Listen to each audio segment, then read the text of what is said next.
that you have to do. So we're here to help you with some experience building. Experiences are key to the process of wanting to go off to medical school or PT school, to any of those things. And then ultimately, what I love about this quote is that you need to have some patience.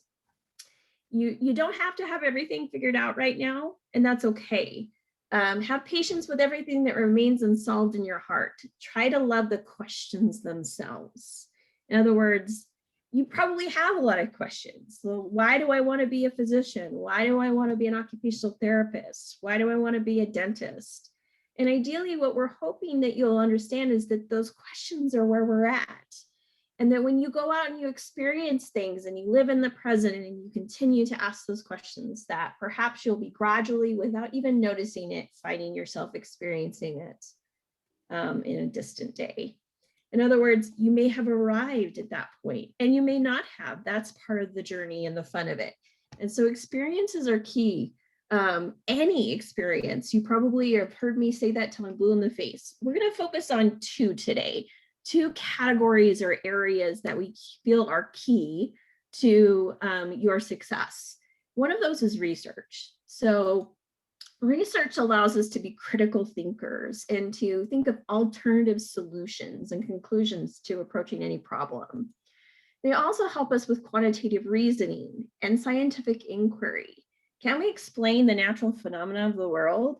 Sometimes, just doing research can be of value in those areas. And being a physician or being a physical therapist, you need to know how to leap forward with technology and understanding. You need to ask those big questions. And even if you're not like, woo, research, you're my best friend, being able to apply it when you go into your field is really, really important.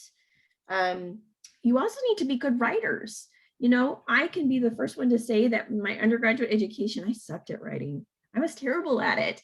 But when I started doing research and I started understanding how to articulate certain things, I was able to communicate and convey information in a really good way. As a physician or any kind of practitioner, you're going to find that that's super necessary to be able to write your thoughts out and be able to express ideas. So what we're going to do is I have Miss Veronica Cuppy in the room today, and I am going to allow her to share with you some of the really cool opportunities they have in the College of Innovation and Design. Thank you so much for that introduction, Erin. So my name is Veronica Cuppy. Like Erin mentioned, I do work in the College of Innovation and Design. And what's really unique about the structure of our college is we have one major and we have a wide variety of different courses, and they're designed for anyone to take. So we really want students to get those hands-on experiences. So one of the opportunities that really tailor and fit your Pathways program and the experience that you want, we have a program called Vertically Integrated Projects.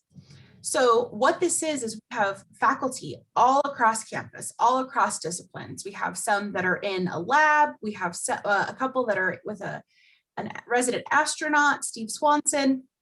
And we're literally launching new VIPs every semester. And so if you go on our website and look for vertically integrated projects, feel free to explore and look. There's one on housing, there's one on technology using, if you're interested in Alzheimer's patients, using virtual reality and scent. So there's a wide variety of different ones, and lean in. So what the unique thing about this opportunity is you get hands-on experience in research. So the faculty is doing amazing work and they want you, the student, to come along for the journey. So you can take it for 1 credit or 2 credits, and you can take it at a 200, 400, or 500 level course. And this semester, we're actually launching a 1 credit. It's going to be the second 7 weeks, kind of like intro. So it's a 100 level VIP. And so we're just starting that. So we'll start growing that over the next couple semesters. If you just kind of want to like dip your toe in and experience a few VIPs, but you're not quite sure which ones you want to do. But there's one that's in a lab with DNA. There's some that are working with plasma. So look in, email the professor. The professor will give you a permission number to add. and they need students with a wide variety of backgrounds. So if you're at any interest in the project, send them an email and say, hey, I'm interested in this, this, and this, and they'll let you know. Some of the projects do fill up quickly, and other ones, you could do 1 VIP, you could do 2 VIP, so it's really up to you. The idea is that you get hands-on experience, and so that when you decide, hey, I really want to go on and work in the medical field, well, you have some really cool experience and you have mentorship and you've been doing that, and you can say, hey, look what I've done. I've been in the lab, and meet some other great people that might not necessarily be some of your current instructors. We also have a wide variety of different electives. So look at our courses. We have an applied personal finance class. We have a lot of using technology and innovation certificates and just courses. So if you have, I know a lot of times your electives are limited, but it's a great place if you're looking, what if I really, I'm going to have to do some marketing or some Google Analytics. And so there's some really cool different classes that you can take there. So I'm not sure if you guys have any specific questions. That's a little bit about some of the wonderful opportunities that we offer that I think would fit great for the things that you guys want to do. Feel free to send me an email or chat or let me know, and I'd be delighted to kind of go over and share more about the college's opportunities. Does anybody have any questions for Veronica in terms of these activities?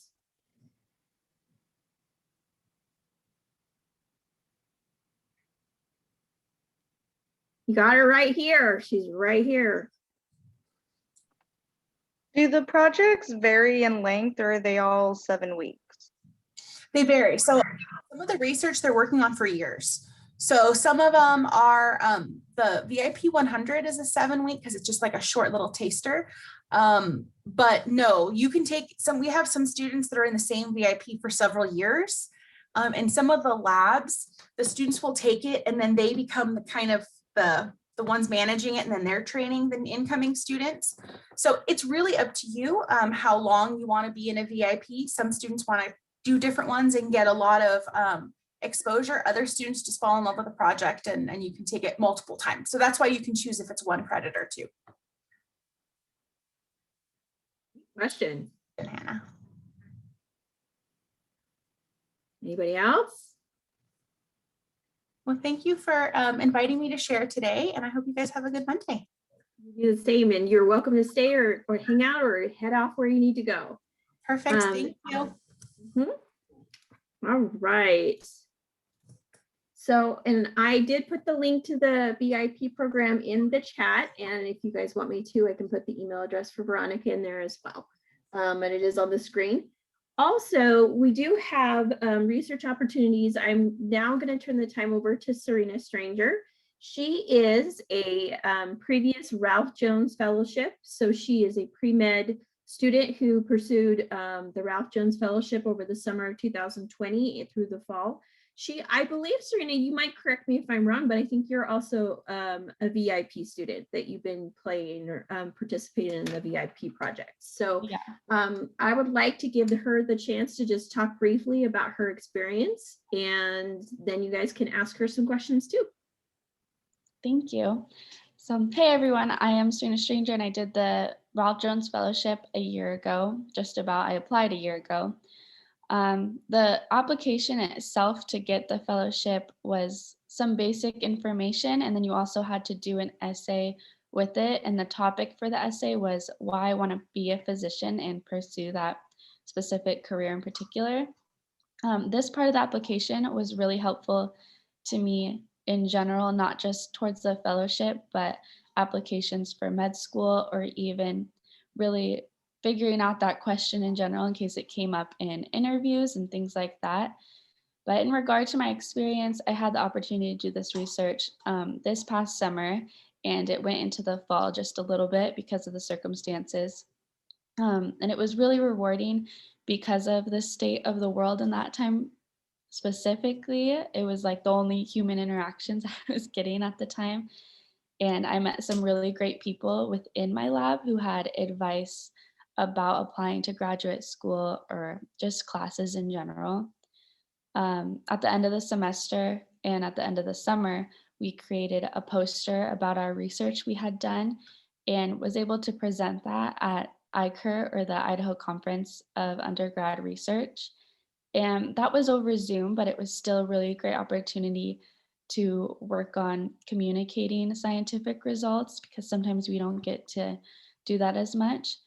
And I was also able to learn just different lab techniques. I wasn't able to do microbiology lab in person because of COVID. And so I got to learn all of those different skills and techniques in the lab itself, which was just really great timing and a really great situation that happened.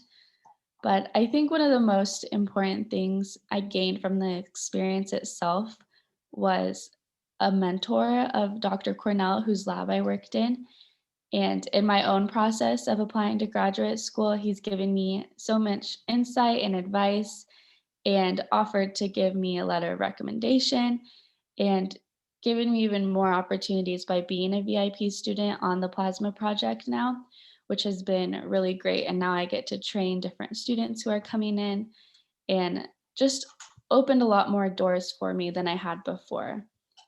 Overall, this experience was really great, and I highly recommend everyone applies for it. Even if you're not for sure you could do it or work or anything like that, just apply for it.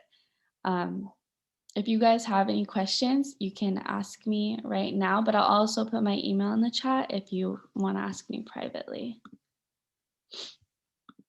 So do you guys have any questions for me? What was your favorite part about the whole research or this whole experience? My favorite part, I think the topic of our research is super interesting, and it's about plasma medicine, and usually we use it to kill bacteria. But during my time in the lab, we were focusing on using it against COVID, which was really interesting because obviously we're all affected by it. And I don't know, it was really cool to be doing something that could possibly have an impact on the healthcare community. Yeah. That's awesome. Thanks. Yeah. A real student doing research. Say what? Does anybody have any questions for Serena?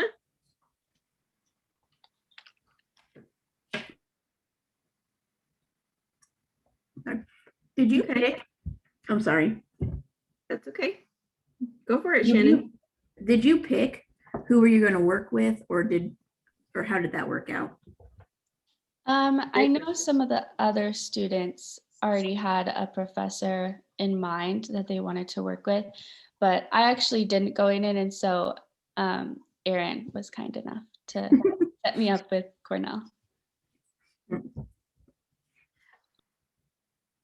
The research fellowship for the Ralph Jones specifically is the application will be out by the end of the week. And we'll keep it open until March 10th or March 15th. And you need to complete an essay, as Serena said. You also need to supply your transcripts, and you need to be through organic chemistry. So it is for a junior or a senior, but it is an excellent opportunity. There are other opportunities as well to consider in terms of what you can do. So Embry is another example of an opportunity. Embry is more specific to the biological sciences, and their applications are always in the fall for a summer fellowship.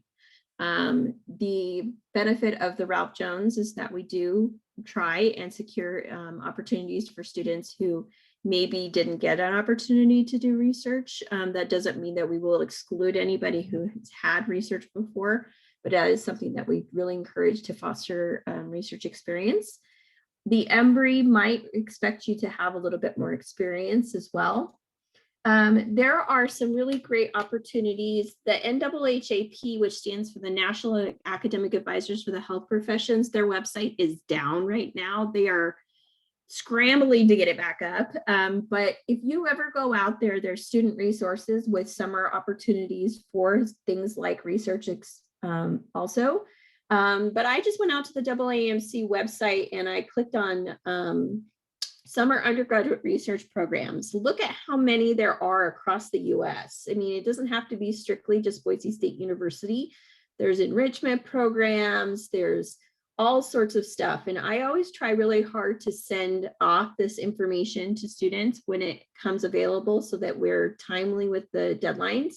But you might take a look at this website and go and see if there are still some summer opportunities. You may not be ready for some of these, but these are really great opportunities where you could gain research somewhere else. And something about the idea of going somewhere and learning something new, it can always be a fun and exciting opportunity. So hopefully you'll take a look at some of these. I'm going to put this in the chat, and for sure I will be sending it whenever I get opportunities. I try and send this information out. So what we've talked about so far is we've really kind of shared with you what research opportunities are available here on campus and the ones that are available off campus as well. Any type of research is an example. And what I would also share with you is think about it this way. You are doing research in your classes sometimes. And what I would encourage you to consider is, gosh, how do I strike up a relationship with my faculty member? How do I gain some of those experiences that I might be really impassioned by? It doesn't have to be biology, chemistry, or physics research. We do research across the university in all sorts of subject areas, whether it's health, psychology, whether it's math or education, you name it. And medical schools and PA schools and PT schools are not selective about what that type of research would look like. So now we're going to turn our time over to some leadership opportunities or some things that you might need to think about. Everybody goes, oh, I'm going to be a physical therapist. I don't need research. Or, well, yes, you do. You need leadership experience, very much so. Leadership is an opportunity.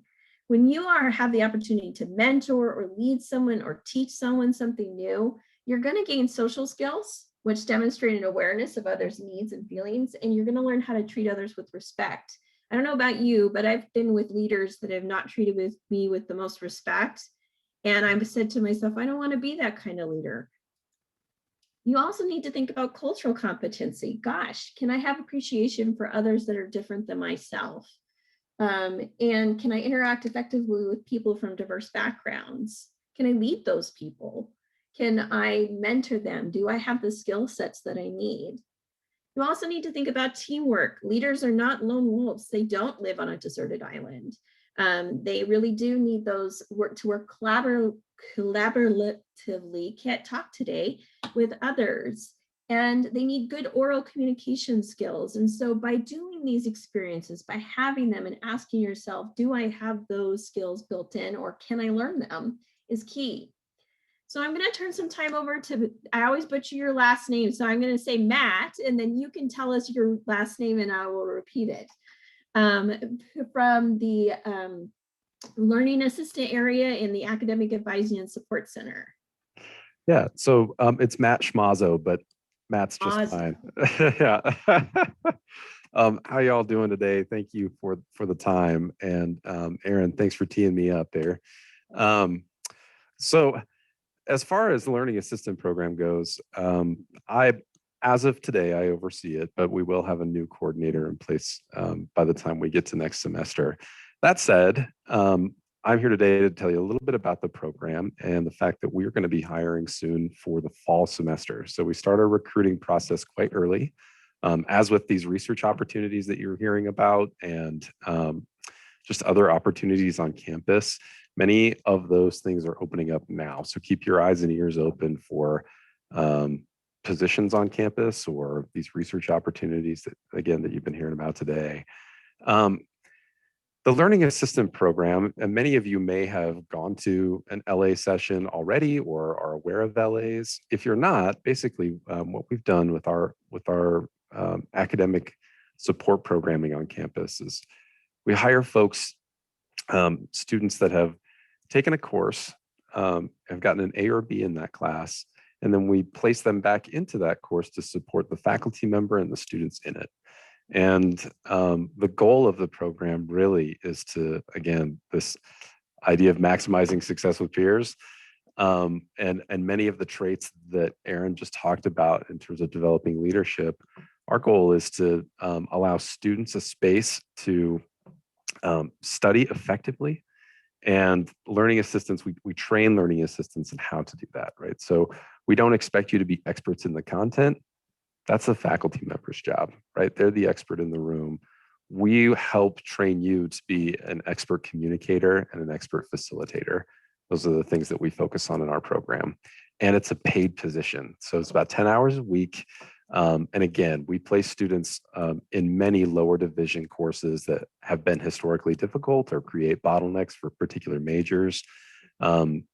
If y'all, it sounds like this group has likely gone through A&P, organic chemistry, and a few of those other biggies in your programs to get to this upper division status. And as you know, we have a big presence in those classes. So we are looking to recruit as much as we possibly can to support those courses and make sure that we have learning assistants in every section that we can possibly get one, right? And so, you know, a lot of the perks of the program come with being able to meet with an instructor and again, develop some of those social skills with peers and with professionals on campus, right? You're a working professional with the instructor in this case. And so you get some insight into how they're developing their curriculum. You get sort of a byproduct is more study time with material that you're going to be tested on later, right? So in some of these major entrance exams, you get a lot of experience with the content. And again, just this opportunity to work with a diverse group of people. And so we do quite a bit to train our folks. There's a great support system within the program. And I think what you'll find is a really great supportive community there as well. So many students that enter our program will stick around for several semesters until they're ready to move on either to a research position, or many of them will stay on in tandem with a research position or even graduation, right? So we have a great track record of developing folks, and several of our folks out of health science have been admitted into medical schools and postgraduate schools. So that said, there's just a wealth of experience to be had through the program, and we're really proud not only to give students the support that they need in those classes, but through this community to give students a great leadership experience on campus. So that said, I'm going to just share a link with you to our application. So LA's, again, that application will be open. It's rolling, so we keep it open all year. We do have sort of some tentative deadlines around mid-March and mid-October is when we start to really interview in earnest for the following semester. So we wait until those classes post and enrollments open to see where sections are and how many LAs that we're going to need. And then we start to interview folks. And in this case, it'll be a Zoom interview. Typically, we have a few other steps that are involved in person. However, we've not been able to do that. So we'll meet with you over Zoom once we see an application and chat with you a bit more about the program. But outside of that, are there any questions that you have for me about learning assistance?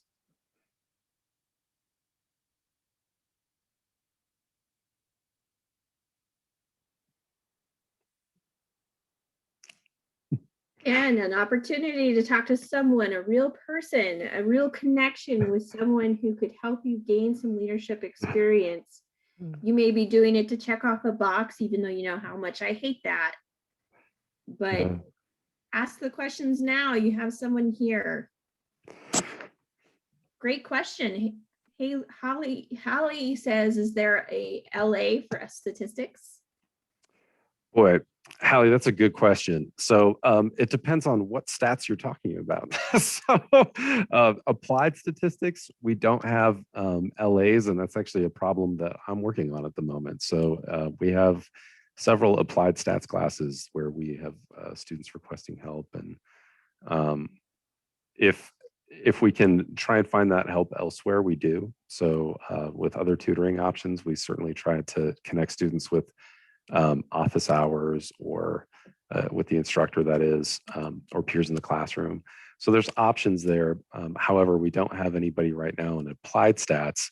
There's a drop-in center for, say, Math 254 and 153, so general statistics. And that's how we typically support those courses.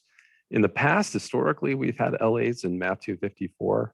However, now that they run on a drop-in model, we decided to move out of that. So that is a very good question, and one that may change. In fact, in the fall, even as soon as the fall, we may have learning assistants back in stats. If you're interested in both attending and or supporting those courses, yeah, statistics is a bugger for us. So we're working on it and trying to provide as much support as we can in that area. Hannah asks, is there a lot of time commitment like preparation outside of the 10-hour work week? No. So we like to keep our LAs to a maximum of an hour to 2 hours of prep time through the entire week. So, and that time is paid time, right? So within 10 hours, we're asking you to attend class, hold 3 sessions a week that are 75 minutes. Every other week or every week you'll attend a staff meeting, or what we have is a cohort structure. So you meet with peers in the program on a rotating basis. So every other week you're either meeting with the entire staff or meeting with your cohort. And so with all of those hours combined, there's just a couple more hours in there of wiggle room to prep for your session. And that's it. So we really like to try and keep it to a manageable time commitment. And as supervisors and supporters in the program, if I see somebody that's really logging a lot of time in prep, then we go back and talk about how we can make that more efficient. So we really try to make it manageable for students that may have multiple opportunities like y'all, if you're doing research or other outside activities to prepare for postgraduate school. Then we want you to be able to get this in with other things. So 10 hours is really where we try to stick. Anything else? Those were great questions. Mm-hmm. Well, thank you so much for your time today, Matt. You Sure. are free to stick it out and hear what else we're offering. Thank you. We always enjoy, I do as an advisor, enjoy helping students to get to you, just because I find that they come back and they express so much joy of being able to go through the stuff that they are actually going to have to test on later on the MCAT or whatever it is that they're doing. So I value your program a lot, and I think our students benefit from it on both sides of the fence, whether they're receiving assistance from the LAs or they're becoming LAs themselves. Awesome. Well, thank you so much for the time. I also shot my email in there, so if you have any questions regarding the LA program or even just academic support on campus, please feel free to reach out. I'll get back to you. All right, I do have to run. Thank you for your time. All right. So there are other outside opportunities for leadership as well. You might consider things like contact tracing or working somewhere and being in a supervisory position, or just being on a team and maybe picking up one part of the group. You also could look at some summer activities if you're trying to gear up. I'm now turning the time over to Archer Ward. And Shannon, you were going to do his intro. I apologize. I'm stepping on your toes. No, it's okay. It's okay. Get going. So, do you want to introduce him? Oh, I was like, are you going to, or do You're going to. I'm going to. So this is Archer Ward. Last summer, he was an orientation leader. He's also one of the peer advisors with our pre-nursing program. So take it away, Archer. Well, thank you both so much. That's very robust introduction. I appreciate it. So hello, everyone. My name is Archer Ward. I am a senior health studies science emphasis major. I actually graduate in May, which is wild. Also a pre-med student, so we're rolling through that as well. I was a former orientation leader, now orientation coordinator. And the orientation leader experience is really one that I went in with kind of like a sort of, I'll kind of do it, see what sort of happens kind of mentality. And I came out with just some amazing experience.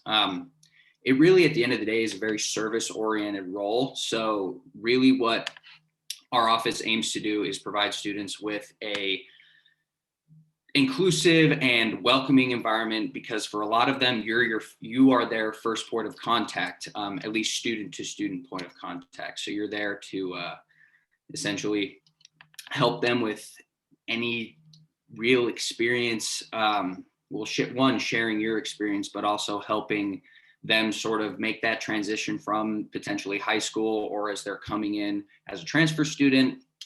You're really just their point person for any and all things Boise State. And yeah, it's amazing.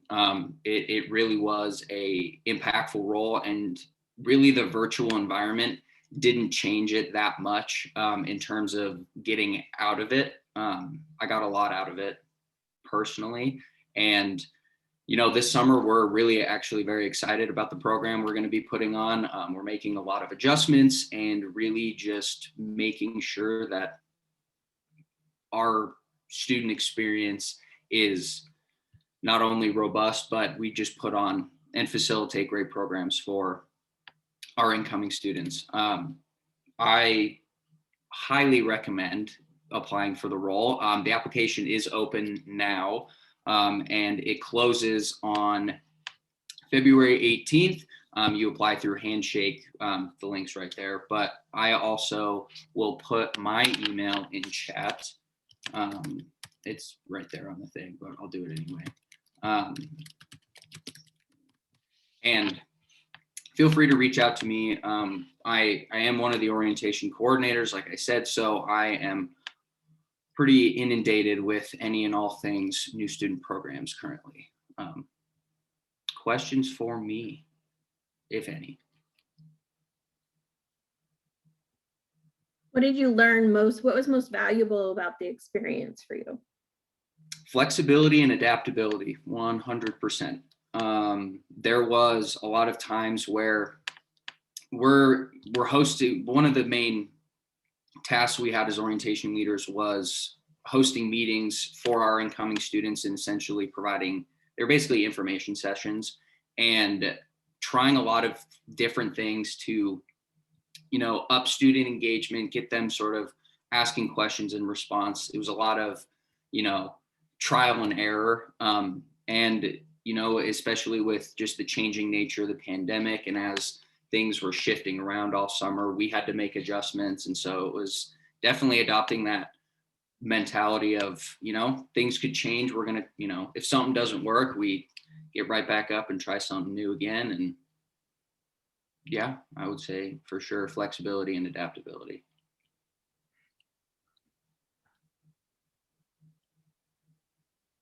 Plus, it's really fun. Like, it's super fun. You get to meet a lot of great people. You really develop great connections with your team and the other orientation leaders. You work very close with them throughout. It's not just a sort of you and your group of students type deal. It's you are actually cultivating a team of people to facilitate an amazing program. Any questions from the students? Oh, and Shannon? And Shannon. And Shannon.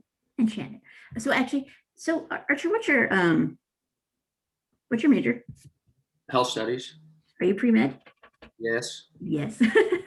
That's awesome. So how did being an orientation leader, do you feel it prepared you for this, your whole med school, or getting ready for med school? I would say the role being really what it is at the end of the day, as I sort of mentioned, it's a service oriented role. So you are not only getting practice with your communication skills, verbal communication skills, communicating your experience and how those experiences sort of led you to making further decisions in your life, be it from early in your college career to, in my case, up until, I graduate here in a couple months, as well as really just integrating yourself deeper within a community and sort of fostering that community building, even among, individual groups per program. You're fostering not only your relationship with the students, but you're essentially providing them an opportunity to foster a relationship with you. And really, I think that will go well in terms of moving on into like patient interactions, right? Where you are going to be interacting with a variety of different people across a number of different backgrounds. And so you certainly do that as an orientation leader as well. I mean, you're getting students from all over the United States in some cases. And yeah, I mean, verbal communication, communicating experience, how those experiences shape decisions you've made, probably were some big takeaways, I think, as I sort of look ahead into becoming a physician. Cool. Thanks, buddy. Absolutely. Yeah, unless there's any other questions, like I said, my email's in the chat. Feel free to reach out to me with any and all things new student programs. Great. Well, we are going to move quickly through the next couple. So I thank you so much, Archer. Feel free to head out if you need to. Ian and Jennifer, can you talk to us briefly about what it's like to be a peer advisor, another opportunity for leadership roles? Yeah, so Jennifer and I, we work directly with the College of Health Sciences Advising Office. We primarily work with freshmen pursuing all sorts of different pre-health pathways. And each day is a little different on what we do. Some days we'll get the opportunity to actually meet one-on-one with students and help them research and plan out some of the courses or opportunities they'll need to pursue their chosen programs. Some days, we'll get to kind of look at some, data on students and also just doing some general research on not only the programs that students are wanting to go into, but also just what our students are taking now and some other information about students themselves. We also have the opportunity to host different sorts of cohort groups and give presentations. I know personally for me, in addition to, gaining a little bit more leadership experience, I think my confidence as a communicator has definitely gone up. I'm kind of a shy guy, but I've kind of strayed away from that with this position. It's allowed me to get to know people in kind of the same sort of discipline as me, as well as, again, just becoming stronger and communicating. Yeah, so Ian's kind of described what we do as peer advisors kind of in a nutshell. But besides that, I started working at the College of Health Sciences Advising Office during the second semester of my freshman year. And when I was looking into this job, I definitely wanted to look in for leadership experience. And then later on, I was trained as a peer advisor, and the work that I did was definitely what I wanted to get as far in terms of leadership experience. Like Ian kind of touched upon, cohort groups, presentations, and committees we've been a part of definitely has helped me gain more confidence in my skills as a leader, such as teamwork skills. We collaborate with so many people besides just our pre-health pod team, and you definitely get to learn more about the standards or expectations working in a professional setting. And so that's been a really good learning experience for me. And having opportunities such as leading presentations, doing kind of behind the scenes work, such as preparing for student registration or other advising appointments that we might hold. That's definitely helped me with my written and verbal communication, definitely practicing more on public speaking. And what I like most about this job is that it's, like Ian said, every day is different. But what's nice about it is that it's not like a simple task where we just lead advising appointments and that's it. We're here to support students and be able to establish a relationship with the student, which is nice because it's not always formal as peer advisors. Some students come to me to ask questions about their pathway, but they might come to me to ask other questions that they're just concerned about besides their academic journey.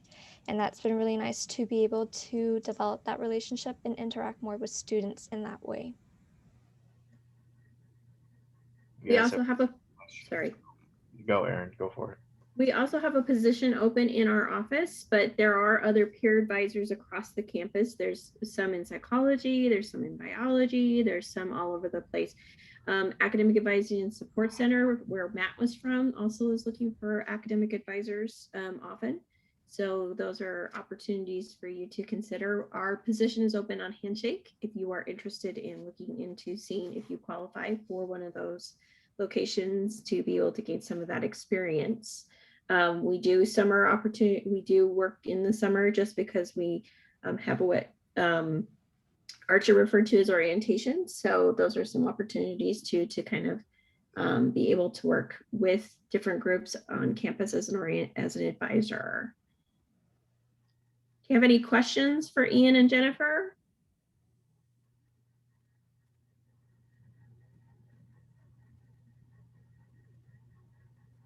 Okay. So now I'm going to move over to student organizations. You can always build your own student organization, or you can be a part of student organizations. There's over 250 organizations on engage.boisestate.edu. I just kind of gave Serena the opportunity, I kind of threw it at her. I said, hey, could you come talk a little bit about being an officer?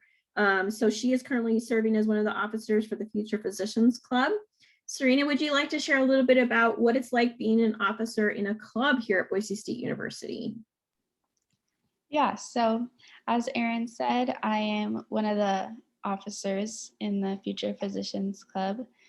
I am the marketing officer specifically, so I run social medias and things like that, trying to get more students like you guys into our club to go to our events and things like that. Being an officer and the leadership part of it has been really, really great. The other officers have been such good friends in the end, instead of just people that I work with to get events done and things like that. It's really, you get to talk to younger students, I guess you could say, in this club and point them in the direction and give them advice of what you think for different classes or even professors, which we were kind of talking about in our last meeting. We went on a little tangent about it, but we also get to really collaborate and work as a team to find different meeting days or even volunteer opportunities that are hard to find right now since a lot of things are virtual. We did a lot of our collaborations and volunteer in person with each other. But I think it's just a really great opportunity to meet people within your own field that want to do exactly what you want to do. And you even make great friends out of it. And we do actually have a lot of positions opening up within our officers. And I know one of them is a marketing officer. So just a little plug right there. So you guys look for that when it comes out.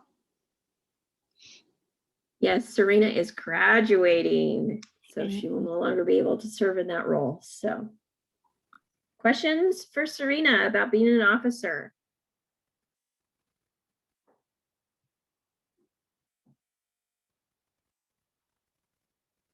Okay. So the last one we wanted to talk to you about was with one of our OT student who's here this spring semester. She's going to talk about her experience here at Boise State University in the leadership roles she served in, along with a little bit of a taste about her occupational workshop she's conducting in the next couple of months. Taylor, take it away. Yeah, at my time at Boise State, I was a Bronco ambassador. And so basically, that's a program with the undergraduate admissions office where you get to attend admissions events as well as sign up for different types of tours. So, where you can tour the campus and bring people along. It's not too much of a time requirement. And so you just have to be able to attend a 1 hour meeting in the mornings, which is usually around like 7. So it usually doesn't interfere with any classes or anything like that. And then you have to sign up for about 5 different tours that work with your schedule, but there's a whole bunch of fun ones. There's a photo, there's like scavenger hunt ones where you just get to hang out with little kids. Same with this one, was just like a 5th grade tour. And at those meetings, there's breakfast burritos. And so it was a really fun experience. I did it all 3 years that I was at Boise State. I got to meet a whole bunch of really cool people, as well as work on public speaking skills and time management, managing those tours. And so that was a super fun experience and something that I really enjoyed. I also was a resident assistant. And so that is housed in the housing office. And there are other opportunities as well. If you don't want to do resident assistant, there's also like desk assistant, different things within the housing that is just your ability to better support that office, as well as gain some leadership opportunities and be able to interact with other peers and other students and be in that mentor aspect kind of way. So those are my 2 things that I kind of really enjoyed. And then in terms of why I'm back here, I am doing an occupational therapy skills workshop, basically focusing on some of the major skills and areas that students are having a difficult time managing. And so I just did one this morning on trust management and emotional regulation. Next Thursday, so not this Thursday, but the next Thursday at 5 o'clock, I'll be doing one on time management. Some other ones are health management, sleep and rest, and burnout. So if you're interested or feeling like you could learn a little bit more on those topics, definitely please come. I'll put my email in the chat if you guys have any questions or want to learn more about OT. Right.